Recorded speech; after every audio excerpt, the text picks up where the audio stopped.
The High Court has overruled a decision that was made by the Northern Territory Supreme Court a couple of years ago. In that decision, Justice Judith Kelly found that the use of tear gas on those 4 detainees at the Dondale Detention Centre back in 2014 was both reasonable and necessary. Now, the High Court has overturned that decision today in a unanimous 7-0 decision. It means that the Northern Territory government will have to pay damages to these 4 teenagers. Now, they were among 6 teenagers involved in this incident. It occurred when one teenager broke out of his cell in the old Dondale Detention Centre.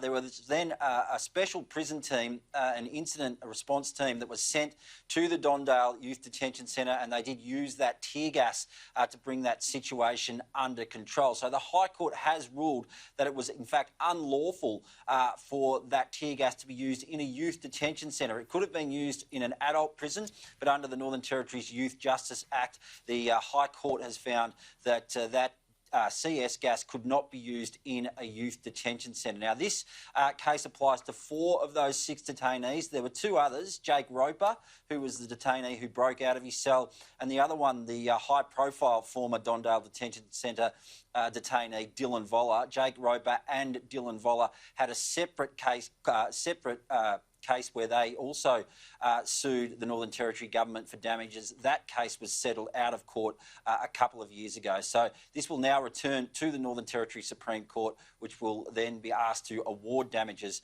to those 4 other teenagers.